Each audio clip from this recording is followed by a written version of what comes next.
Hello friends, அஸ்ஸலாமு அலைக்கும். நான் லாஸ்ட் ஃப்ரைடே கொஞ்சம் ஸ்பெஷலாக குக் பண்ணியிருந்தேன் ஃப்ரெண்ட்ஸ்.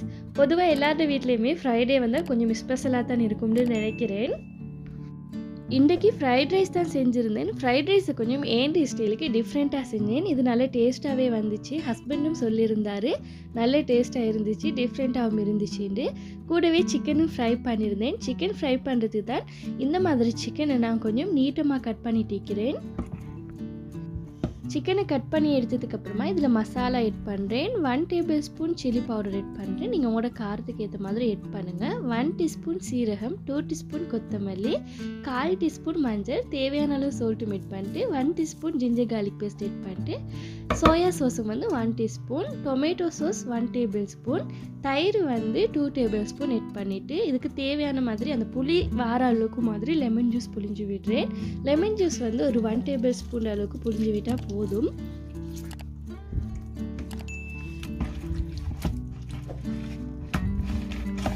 இதை நல்லா மிக்ஸ் பண்ணி விட்டுட்டு நான் ஃப்ரிட்ஜில் இதை மெரினேட் ஆகிறதுக்கு ஒரு 2 hours மாதிரி வச்சுருக்கிறேன். அப்போ தான் இந்த சிக்கனுக்குள்ளுக்கெல்லாம் நல்ல மசாலா இறங்கி நல்ல பர்ஃபெக்டாக வரும். 2 hours வைக்கணும் இல்லை ஃப்ரெண்ட்ஸ், நீங்கள் அதை விட மிச்ச நேரம் ஃப்ரிட்ஜில் வச்சுட்டு எடுத்தாலும் ஒரு 8 hours 10 hours நீங்கள் வச்சுருந்தாலும் சிக்கனில் இன்னும் மசாலா இறங்கி இன்னும் டேஸ்ட் ஆகிக்கும். குறைஞ்சது 2 hours வைக்கணும். அப்போ தான் நல்ல மசாலா இறங்கி நல்ல பர்ஃபெக்டாக வரும்.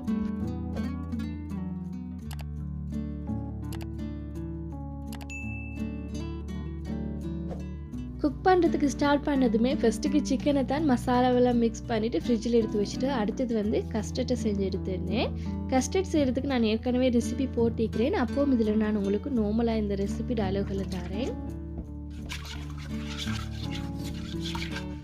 ஃப்ரெஷ் மில்கில் தான் புட்டிங் செஞ்சேன். 1 லிட்டர் ஃப்ரெஷ் மில்க்குக்கு 100 கிராம் கஸ்டர்ட் பவுடர் எட் பண்ணினேன். நீங்கள் மெஷரிங் கப்பில் பார்த்து எடுக்கிறதுனால 1 கப் கஸ்டர்ட் பவுடர் எடுங்க. இதில் சுகரும் 1 கப் தான் எட் பண்ணினேன். கஸ்டர்ட் பவுடரை ஃபஸ்ட்டுக்கு எட் பண்ணினதுமே கொஞ்சமாக மில்க் எட் பண்ணிட்டு அதை கட்டிலாமே கரைச்சதுக்கு அப்புறமா மறுபடியும் எல்லா மில்க்கையும் எட் பண்ணிட்டு சுகரையும் எட் பண்ணிட்டு ஸ்டவ் கொஞ்சம் மீடியம் ஃப்ளேமில் வச்சு தான் இதை திக்காகிறதுக்கு நல்லா மிக்ஸ் பண்ணிகிட்டே இருந்தேன்.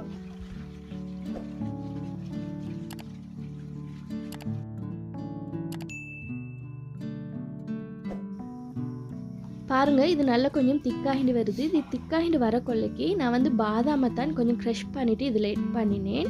ஒரு ப்ளம்ஸும் எட் பண்ணிலும்.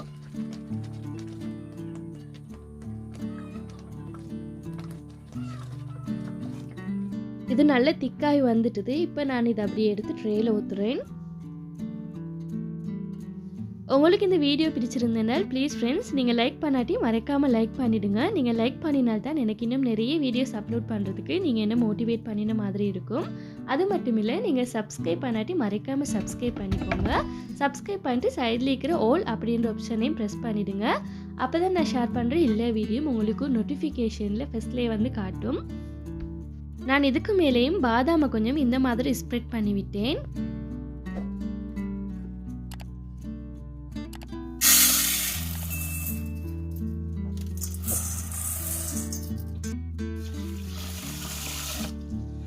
மில்க் மேட்டின் 2 கப் அளவுக்கு தான் நான் இதில் அரிசி எட் பண்ணிக்கிறேன். இது 500 கிராம் இருக்கும். இந்த அரிசி பாஸ்மதி அரிசி தான் நான் இன்றைக்கி எடுத்தேன். உங்களுக்கு சம்பா அரிசி வச்சும் இதே மாதிரி ட்ரை பண்ணிடும். இந்த அரிசி 3 தண்ணியில் மாதிரி நல்லா வாஷ் பண்ணிட்டு மறுபடியும் இதுக்கு தண்ணி எட் பண்ணிட்டு இதை ஒரு 10 மினிட்ஸ்க்கு நல்லா ஊற வச்சுருக்கிறேன். ஃப்ரைட் ரைஸுக்கு தேவையான மரக்கறியெல்லாம் கட் பண்ணி வச்சுக்கிறேன். ஒரு கேரட்டை கட் பண்ணிக்கிறேன் இந்த மாதிரி. இது கூடவே உருளைக்கிழங்கு, மீடியம் சைஸ் உருளைக்கிழங்கு 2, க்ரீன் பீஸ் ஒரு 50 கிராம் மாதிரி எட் பண்ணிக்கிறேன். வெங்காயமும் ஒரு 2 வெங்காயம் மீடியம் சைஸில் மாதிரி எடுத்துக்கோங்க. லீக்ஸ் கொஞ்சமாக எடுங்க, ஒரு கைப்பிடி அளவுக்கு மாதிரி. கூடவே பச்சை குச்சிக்காவும் எடுத்துக்கிறேன்.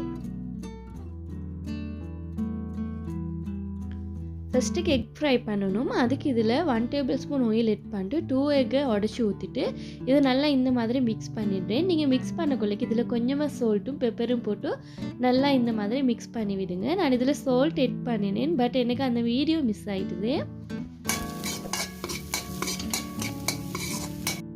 எக் நல்லா இந்த மாதிரி துண்டு துண்டாக உடஞ்சி நல்லா வதங்கி வந்ததுக்கப்புறமா இதை அப்படியே நான் வேறு ஒரு பிளேட்டுக்கு எடுத்து வைக்கிறேன். இதே தாச்சிலேயே மறுபடியும் 6 டேபிள் ஸ்பூனுக்கு மாதிரி ஆயில் எட் பண்ணுறேன். கிழங்க தான் பொரிச்சு எடுக்க போகிறேன். கிழங்குக்கு வந்து நான் கொஞ்சமாக மஞ்சளும் கொஞ்சமாக சால்ட்டும் ஆட் பண்ணிட்டு இதை நல்லா மிக்ஸ் பண்ணிவிட்டு இந்த மாதிரி ஃப்ரை பண்ணி எடுக்கிறேன். கிழங்கு நல்லா வெந்து பொரிஞ்சு வரட்டும்.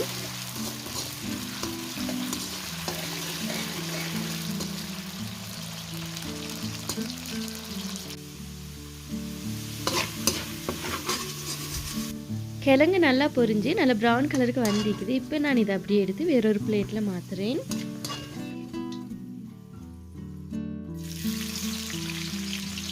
கிழங்கு பொரிச்ச ஆயில்லையே வெங்காயத்தை மிட் பண்ணிட்டு கொஞ்சமாக கருவேப்பிலை மிட் பண்ணி இதை கொஞ்சம் வதக்கி எடுக்கிறேன்.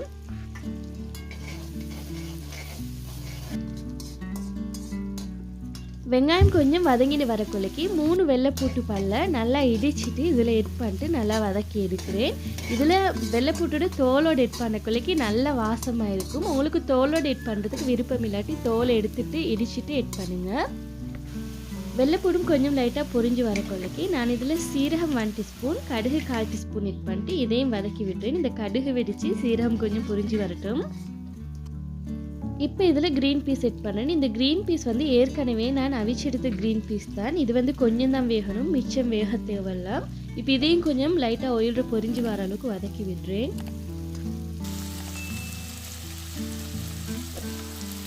இதில் 4 பச்சை கொச்சிக்காவை நீட்டமாக கட் பண்ணிட்டு எட் பண்ணுறேன். நீங்கள் உங்களோட காரத்துக்கு ஏற்ற மாதிரி எட் பண்ணுங்கள். க்ரீன் பீஸ் கொஞ்சம் நல்லா பொரிஞ்சு வதங்கி வந்ததுக்கப்புறமா நான் இதில் கேரட் எட் பண்ணுறேன். கேரட் வந்து மிச்சம் வேகணும்னு இல்லை. கேரட் எட் பண்ணதுக்கப்புறமா இதை கொஞ்சம் வதக்கி விட்டாலே போதும். இதில் சோயா சாஸ் 1 டேபிள் ஸ்பூன், மிளகு 1 டீஸ்பூன், சில்லி ஃப்ளேக்ஸ் அதாவது கட்டர் கொச்சிக்க 1/2 teaspoon, chilli paste 1/4 teaspoon add பண்ணிட்டு இதை வதக்கி விடுறேன். இதுக்கு தேவையான சால்ட்டும் எட் பண்ணிட்டு இதை கொஞ்சம் நல்லா வதக்கி விட்டுட்டு ஸ்டவ் அப்படியே ஆஃப் பண்ணிடுறேன்.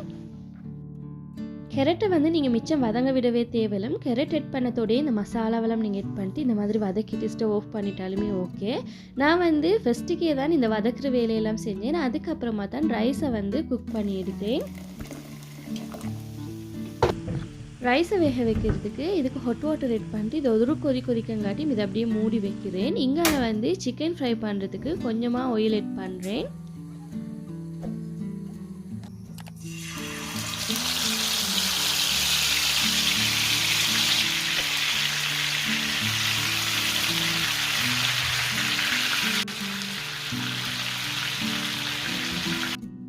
ஸ்டவ்வை நல்ல லோ ஃப்ளேமில் வச்சுட்டு இதை மூடி விட்டு இதை குக் ஆகிறதுக்கு விடுறேன். வாட்டர் நல்லா கொதிச்சுட்டிக்குது. இப்போ இதில் 2 ஏலக்காவும் இதுக்கு தேவையான சால்ட்டும் மிட் பண்ணுறேன். ஊற வச்சுருந்த அரிசியோட வாட்டரை நல்லா வடிச்சிட்டு இப்போ இதில் எட் பண்ணுறேன். இதில் நீங்கள் வாட்டர் எட் பண்ணக்குள்ளைக்கு நல்லா கூடுதலாகவே வாட்டர் எட் பண்ணுங்கள். இது வந்து நல்லா கொதிச்சதுக்கு அப்புறமா இதோட வாட்டரை நாங்கள் வடிச்சிட்டு தான் எடுக்கணும்.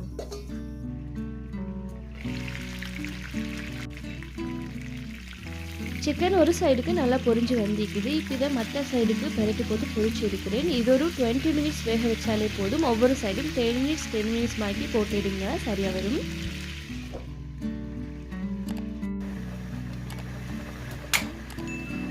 ரைஸ் போட்டு சரியாக 10 மினிட்ஸ் ஆகுது. இப்போ நான் இதை அப்படியே வெளியே எடுக்கிறேன். இது 80% குக் ஆகினால் போதும். ஃபுல்லாக நீங்கள் வேக வச்சுட்டிங்கன்னால் குழஞ்ச மைக் ஆகிடும். 80% வேக வச்சு எடுத்துக்கோங்க. ரைஸை போட்டதும் சரியாக 10 மினிட்ஸில் நீங்கள் எடுத்தீங்கன்னா இது சரியாக கணக்காக வெந்து வந்திக்கும். இப்போ நான் ஏற்கனவே மரக்கறி வேக வச்சுருந்தேன் இல்லையா, அதை வந்து ஸ்டவ் ஆஃப் பண்ணி வச்சுருந்தேன். இப்போ நான் ஸ்டவ் ஆன் பண்ணிவிட்டு சிக்கனுக்கு மசாலா மிக்ஸ் பண்ணி வச்சுருந்தேன். அந்த மசாலா கொஞ்சம் மிஞ்சி இருந்துச்சு. இப்போ அந்த மசாலாவும் இதில் எட் பண்ணிட்டு இதை கொஞ்சம் நல்லா மிக்ஸ் பண்ணி விட்டுன்னு இந்த மசாலா கொஞ்சம் வெந்து வரட்டும். இந்த மசாலா கொஞ்சம் மொயில்டு பொரியிறதோடையே நான் இந்த ரைஸை வந்து இதில் எட் பண்ணிவிட்டு இதை நல்லா மிக்ஸ் பண்ணி விடுறேன். நான் இந்த மரக்கறியை ஏற்கனவே ஃபஸ்ட்டுக்கே வதக்கி எடுத்தேன்டால் இந்த ரைஸ் வந்து நல்ல சூட்டோடு இருக்கக்குள்ளக்கே நாங்கள் எட் பண்ணணும் மரக்கறியில். இந்த ரைஸ் ஆறுனதுக்கு அப்புறமா எட் பண்ணினோம்னால் சம்டைம் ரைஸ் பச்சையாகின மாதிரி ஆகிடும். அதுக்காக வேண்டி தான் நான் ஏற்கனவே மரக்கறியை வதக்கி வச்சுருந்தேன். உங்களுக்கு எந்த வீடியோ பிடிச்சிருந்தேன்னால் ப்ளீஸ் ஃப்ரெண்ட்ஸ் மறக்காமல் லைக் பண்ணிவிடுங்க. நீங்கள் லைக் பண்ணினால்தான் எனக்கு இன்னும் நிறைய வீடியோஸ் அப்லோட் பண்ணுறதுக்கு நீங்கள் என்ன மோட்டிவேட் பண்ணின மாதிரி இருக்கும். இந்த ரைஸில் இருக்கிற தண்ணியெல்லாம் வற்றி இது லைட்டாக பொரிஞ்ச மாதிரி வரணும். அப்போ தான் இந்த ரைஸ் வந்து நல்லா வெந்து நல்லா பர்ஃபெக்டாக வந்திக்கும். இதில் நான் ஏற்கனவே பொரிச்சு வச்சுருந்தேன் எக்கையும் கிழங்கையும் ஆட் பண்ணுறேன். இதில் கொஞ்சமாக லீக்ஸும் போட்டுட்டு இதை நல்லா பெரட்டி விடுறேன்.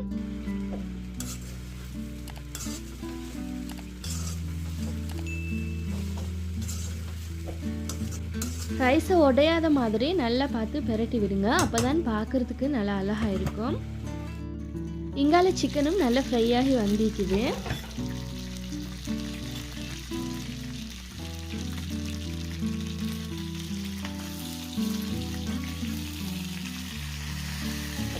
ரைஸில் தண்ணியெல்லாம் வற்றி நல்லா குக்காகி வந்துக்குது. இப்போ நான் இந்த சிக்கனை ரைஸுக்கு மேலே வச்சுட்டு இதில் இருக்கிற இந்த ஒயிலையும் கொஞ்சம் ரைஸுக்கு மேலே ஊற்றி விடுறேன்.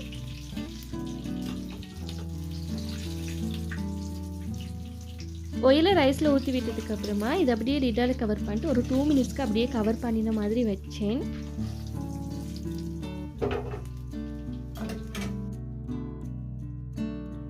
இங்கால புட்டிங்கும் நல்லா திக்காகி நல்லா செட்டாக வந்துக்குது. நான் உங்களுக்கு கட் பண்ணி காட்டுறேன்.